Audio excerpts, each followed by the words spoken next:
देखिए बच्चों, अब हम स्टार्ट कर रहे हैं टचिंग और कनेक्टिंग कंडक्टर्स, है ना। तो ये भी, इसका भी बड़ा इंपॉर्टेंस होता है, छोटे छोटे सवालों इससे बन जाते हैं ना। तो मैं आपको समझा देता हूँ, उसके पॉइंट्स भी लिखवा देता हूँ। तो देखो, ऐसा है कि अगर यहाँ पे मान लो कि हमारे पास दो कंडक्टर है, उसको टच करना है या कनेक्ट करना है, जो भी आप बोलो एक ही बात है। मान लो ये कंडक्टर है, ये कंडक्टर का रेडियस स्मॉल आर, एक कंडक्टर ये, और इस कंडक्टर के पास क्यू चार्ज है, कैपिटल क्यू चार्ज है। ठीक है बच्चों, और इसका रेडियस आर है। फिर हमारे पास एक बड़ा कंडक्टर है इस तरीके से। इस कंडक्टर का रेडियस बच्चों 4r है, मान लो 4r है, मतलब इससे 4 टाइम्स रेडियस है इस कंडक्टर की। और इस पे चार्ज 2q है, लेकिन चार्ज 2q है। अब ये कंडक्टर को किसी कनेक्टिंग वायर से ऐसे लाए अपन, ये कनेक्टिंग वायर्स हैं, और इसको इस कंडक्टर से जोड़ दिया। अब यहाँ पे बीच में स्विच है, तो इस स्विच को हम क्लोज कर रहे हैं, तो दोनों कंडक्टर्स आपस में क्या हो जाएंगे बच्चों, कांटेक्ट में आ जाएंगे, है ना। ये अपन को समझ में आता है। तो कांटेक्ट होने के बाद जब आप स्विच क्लोज करोगे, तो इनके साथ होगा क्या, एक्चुअली में यहाँ पे चार्जेस का आदान प्रदान होगा। जैसे ही आप कंडक्टर को कनेक्ट करोगे, यहाँ पे तुरंत क्या शुरू हो जाएगा बच्चों, चार्जेस का आदान प्रदान चालू हो जाएगा। मतलब या तो इस कंडक्टर से इस कंडक्टर में चार्ज जाएंगे, या तो इस बड़े कंडक्टर में से छोटे कंडक्टर में चार्ज आएंगे। अब बच्चों से मेरा सवाल ये रहता है कि भाई बताओ कि किस कंडक्टर से किस कंडक्टर में चार्ज आएगा, स्मॉल से बिग कि बिग से स्मॉल। तो कई बार बच्चे जवाब देते हैं कि सर बिग से स्मॉल, हाइयर चार्ज से लोअर चार्ज की तरफ चार्ज फ्लो होगा, जबकि ये गलत है। एक्चुअली में चार्ज को फ्लो कराने के कॉन्सेप्ट चार्जेस के लिए कारण नहीं है। चार्जेस का फ्लो होना पोटेंशियल की वजह से है। हमेशा जो चार्ज फ्लो होता है पॉजिटिव चार्ज, ये तो आपको पता है, वो हाइयर पोटेंशियल से लोअर पोटेंशियल फ्लो होता है, हाइयर पोटेंशियल से लोअर। तो आप इन दोनों कंडक्टर्स के पोटेंशियल को देखना पड़ेगा। तो हमेशा बच्चों याद रखेंगे कि चार्जेस का फ्लो, जब आप दो कंडक्टर्स को कनेक्ट करते हैं, तो चार्जेस का फ्लो हाइयर चार्ज से लोअर चार्ज नहीं होता है, ऐसा कोई कॉन्सेप्ट नहीं है। चार्जेस का फ्लो हाइयर पोटेंशियल से लोअर पोटेंशियल होता है। तो अगर आप ध्यान से देखें, इस स्मॉलर वाले का पोटेंशियल निकालें बच्चों, है ना। अगर आप इस स्मॉलर वाले का निकालें, इसको स्फेयर नंबर S1 मान लो, और इसको स्फेयर S2 मान लो। ऐसे मानने में कोई बुराई नहीं है, इसको ऐसे मान लेते हैं। तो आपका जो पोटेंशियल है अभी S1 का, है ना, इनिशियल पोटेंशियल ऑफ S1 मान लेते हैं, और इसका इनिशियल चार्ज बच्चों Q मान लेते हैं। तो ये पोटेंशियल क्या हो जाएगा, हमें तो पता है सरफेस पे पोटेंशियल कितना होता है कंडक्टर के, स्फेरिकल कंडक्टर के, K Q initial which is equal to K upon radius R. वैसे आप वी इनिशियल जब कनेक्ट नहीं किया था तब की बात है, इनिशियल फॉर S2 सरफेस, तो इसका जो इनिशियल चार्ज है वो कितना है बच्चों, 2q है। तो इसका हो जाएगा k इंटू 2q, तो 2kq अपॉन, इसका रेडियस है बच्चों 4r, तो 4r। तो ये 2 और ये 4 कैंसिल, तो कितना आ गया, kq बाई 2r। अब आप खुद बताओ कौन हाई पोटेंशियल पे कौन लो पोटेंशियल पर है। तो हाई पोटेंशियल पर ये है बच्चों, ये kq बाई r जो है ये हाई पोटेंशियल है, और kq बाई 2r ये कम हुआ, तो ये लो पोटेंशियल हुआ। यानी चार्ज जो है वो स्मॉलर स्फीयर से बिगर स्फीयर में जाएगा, लार्जर स्फीयर में जाएगा, ना कि लार्जर से स्मॉलर में आएगा। तो पहली बात आपने क्या सीखी कि अगर दो कंडक्टर्स को आप कनेक्ट करते हो और उनका पोटेंशियल सेम नहीं है, अलग अलग है, तो हाई पोटेंशियल वाले कंडक्टर से लो पोटेंशियल वाले कंडक्टर में चार्ज का फ्लो होगा। अब कितना चार्ज फ्लो होगा, कब तक फ्लो होगा, तो चार्ज फ्लो तब तक होता रहेगा, जैसे ही चार्ज फ्लो होगा तो इनके पोटेंशियल जो है बच्चों वो चेंज होना चालू होंगे। तो इसका धीरे धीरे पोटेंशियल कम होगा, इसका धीरे धीरे पोटेंशियल बढ़ेगा। तो कभी ना कभी इन दोनों के पोटेंशियल बराबर हो जाएंगे, और जैसे ही पोटेंशियल बराबर होंगे, वैसे ही आपका जो चार्ज का फ्लो है वो बंद हो जाएगा। मतलब दो कंडक्टर्स को कनेक्ट करने के बाद जो कि डिफरेंट पोटेंशियल्स पर हैं, उनमें चार्ज तब तक फ्लो होता रहता है जब तक दोनों कंडक्टर्स में पोटेंशियल कैसे नहीं हो जाए, सेम नहीं हो जाए। चार्ज सेम होने का कोई कॉन्सेप्ट नहीं है, पोटेंशियल सेम होना चाहिए। चार्ज तो कुछ भी हो सकता है, पोटेंशियल सेम जब तक ना हो जाए तब तक फ्लो होता रहेगा, है ना बच्चों। तो जो कनेक्टिंग कंडक्टर्स है, टचिंग कंडक्टर्स है, वो पोटेंशियल के टर्म्स में होता है। ये बात आपको अच्छे से ये ध्यान में रखना है, याद रखना है। तो यहां पर हम बोल सकते हैं कि when two conductors, first point यहां पे लिख सकते हैं, when two conductors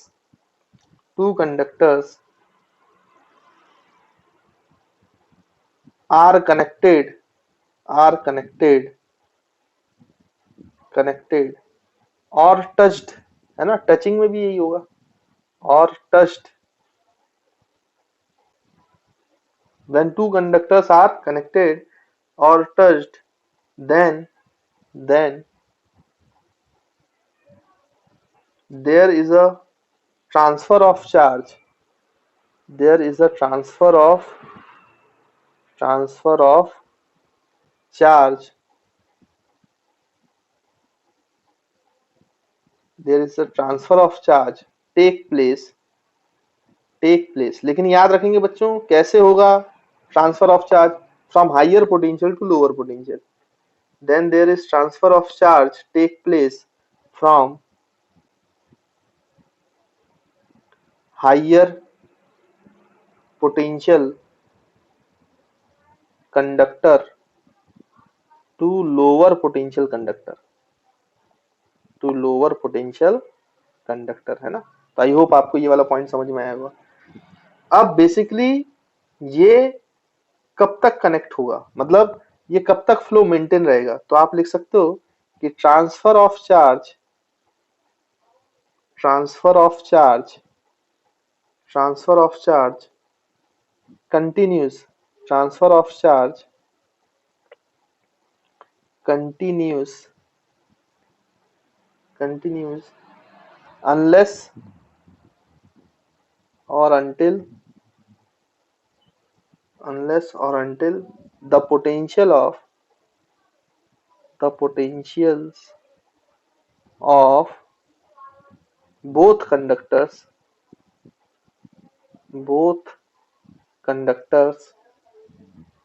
become same, है ना बच्चों। तो ये बात आपको याद रखना। अब आपसे पूछा जाए कि भाई ये हाइयर से लोअर पोटेंशियल में जो चार्ज फ्लो हुआ है, मान लो कि इसमें क्यू चार्ज फ्लो कर गया, मतलब यहां से यहां, मतलब दोनों का पोटेंशियल सेम करने के लिए कुछ अमाउंट का चार्ज तो फ्लो होगा, तो क्यू चार्ज का अमाउंट फ्लो होगा, तो क्यू कितना होगा ये निकालने को बोल दिया जाए तो बड़ी आसानी से निकाल सकते हो आप। अगर सोचो कि यहां से यहां तक पोटेंशियल को सेम करने के लिए अगर क्यू चार्ज फ्लो हो गया तो फाइनल चार्ज क्या बचा यहाँ पर, इसमें से स्मॉल क्यू चार्ज निकल गया तो इसमें बचा क्यू माइनस क्यू, और इसमें कितना फाइनल चार्ज हो गया बच्चों, इसमें क्यू चार्ज आ गया है तो ये हो जाएगा 2q, पहले 2q चार्ज था और क्यू चार्ज और आ गया है तो ये प्लस क्यू हो गया, है ना, इस तरीके से। अब इसके फाइनल चार्ज, इसका फाइनल चार्ज, ये क्यू की वैल्यू इस तरीके से होनी चाहिए ताकि इन दोनों का पोटेंशियल, फाइनल पोटेंशियल जो है वो सेम हो, तभी तो चार्ज का फ्लो होना बंद होगा, ठीक है। तो हम यहाँ पे लिख सकते हैं इसको सॉल्व करने के लिए, यहाँ पे क्या कर सकते हैं बच्चों, देखो कि हम बोल सकते हैं कि जो फाइनल पोटेंशियल है, final potential of S1 sphere must be equals to final potential of S2 sphere. अब फाइनल पोटेंशियल फाइनल चार्ज की वजह से, तो क्या लिखेंगे बच्चों, के, अच्छा इसमें अब चार्ज कितना हो गया, Q minus Q final charge upon R, यही पोटेंशियल है ना S1 का, तो और वैसे ही S2 का जो पोटेंशियल है बच्चों वो क्या लिख सकते हैं, फाइनल पोटेंशियल। तो देखिए बच्चों इसका फाइनल पोटेंशियल क्या होगा, जो इसका फाइनल चार्ज है उसकी वजह से, तो K, तो इसका फाइनल चार्ज हो गया 2q plus Q by 4r, है ना। तो यहाँ से K और K, R और R ये कैंसिल हो जाएगा तो यहाँ पे 4 जाएगा, तो ये 4q माइनस 4 स्मॉल q बचेगा, और यहाँ पे बच्चों 2q प्लस q बचेगा, है ना। फिर इसको अगर फर्दर अपन सॉल्व करेंगे तो ये 2q इधर आएगा तो 4q माइनस 2q, तो ये 2 कैपिटल Q बचेगा इक्वल्स टू, और ये 4q उधर जाएगा तो 5q बचेगा, तो स्मॉल q की वैल्यू बड़ी ही आसानी से आप निकाल लोगे 2q/5 कूलम। तो आई होप आपको क्लियर है कि अगर ऐसा सवाल आ जाए, आपको अलग अलग डायमेंशंस दिया जाए और आपसे पूछा जाए कि भाई बताइए कि कितना चार्ज ट्रांसफर होगा अगर हम दो कंडक्टर्स को कनेक्ट कर देते हैं, तो फाइनल पोटेंशियल्स आपको इक्वल कर लेना है, कोई भी क्यू चार्ज मान लेना है कि वो एक कंडक्टर से दूसरे कंडक्टर में फ्लो हो रहा है, और फिर आप फाइनल पोटेंशियल्स इक्वल करके सॉल्व कर देना, तो आपको आंसर मिल जाएगा, है ना। तो आई थिंक आपको ये बात समझ में आई होगी। अच्छा बच्चों इसमें एक पॉइंट और मैं आपको बता देता हूँ, इसी कंसेप्ट से अगर आप चाहेंगे तो जो हमने इलेक्ट्रिक फील्ड में प्रॉपर्टी पढ़ी थी कि जो आउटर चार्जेस जो एक्स्ट्रा होते हैं कंडक्टर्स के वो आउटर सरफेस पे चले जाते हैं, और आउटर सरफेस पे जाकर उनकी जो डेंसिटी होती है, लोकल चार्ज डेंसिटी, वो inversely proportional to local radius of curvature होते हैं। तो ये टचिंग और कनेक्टिंग कंडक्टर से आप चाहो तो प्रूव भी कर सकते हो, तो मैं उसको जल्दी से प्रूव भी बता देता हूँ यहाँ पर बिना ज्यादा समय गवाए। तो मान लो आपके पास एक कंडक्टर है जिसकी रेडियस r1 है बच्चों, है ना, और एक दूसरा कंडक्टर है जिसकी रेडियस बच्चों r2 है। फिर इसको आपने कनेक्ट किया है वैसे ही, इससे हम प्रूफ कर लेंगे, और इसको आप स्विच क्लोज कर रहे हो, तो ये आपने दोनों कंडक्टर्स को कनेक्ट कर दिया। अब मान लीजिए r1 वाले स्फीयर पर q1 चार्ज है और r2 वाले स्फीयर पर q2 चार्ज है, ये q1 और ये q2। तो अगर बच्चों आप चार्ज डेंसिटी के बारे में बात कर रहे हो तो सिग्मा निकालना पड़ेगा। तो इसमें सिग्मा 1 कितना होगा आप खुद सोचे, इनिशियली जब आपने इसको क्लोज नहीं किया स्विच को, तो ये हो जाएगा बच्चों कितना, सिग्मा 1। अगर आप देखोगे तो फाइनली निकाल लेंगे अपन, एक काम करते हैं, तो यहां पर क्या कर लेते हैं बच्चों कि यहाँ पर आपका जो ये चार्ज Q1 हो गया, ये चार्ज Q2 हो गया, ये इनिशियल चार्जेस है ना। अब जैसे ही कनेक्ट करोगे तो मान लो ये R1 जो था ये हायर पोटेंशियल पे था, और ये जो R2 था बच्चों ये कैसे पोटेंशियल पे था, लोअर पोटेंशियल पे था। तो यहाँ से कुछ चार्ज ट्रांसफर कर गया होगा। तो ये जो Q1 है बच्चों, ये आपका मान लीजिए कि इनिशियल चार्ज है, Q इनिशियल, ये भी आपका Q इनिशियल चार्ज है। अब इसका कुछ फाइनल चार्ज होगा, तो हम मान लेते हैं Q final for first sphere और ट्रांसफर होने के बाद, और इसका फाइनल चार्ज हो गया Q final for second sphere.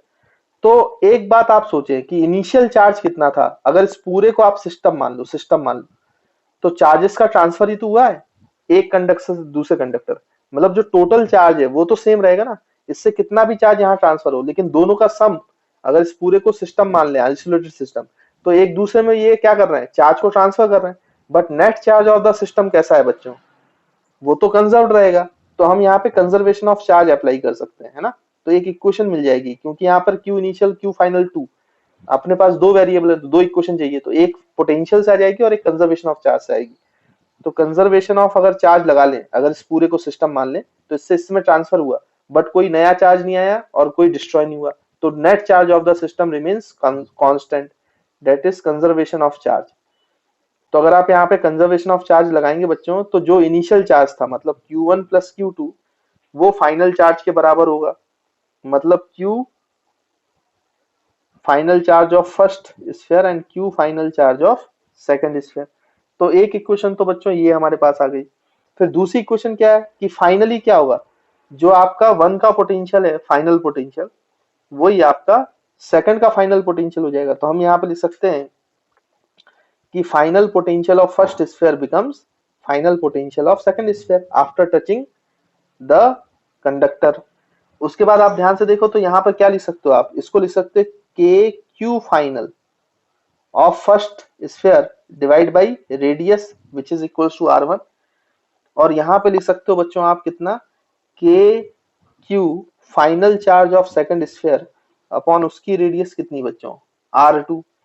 अब आप ध्यान से देखो तो फाइनल चार्ज को आप चाहो तो चार्ज डेंसिटी के टर्म्स में लिख सकते हो, जो फाइनल चार्ज डेंसिटी है।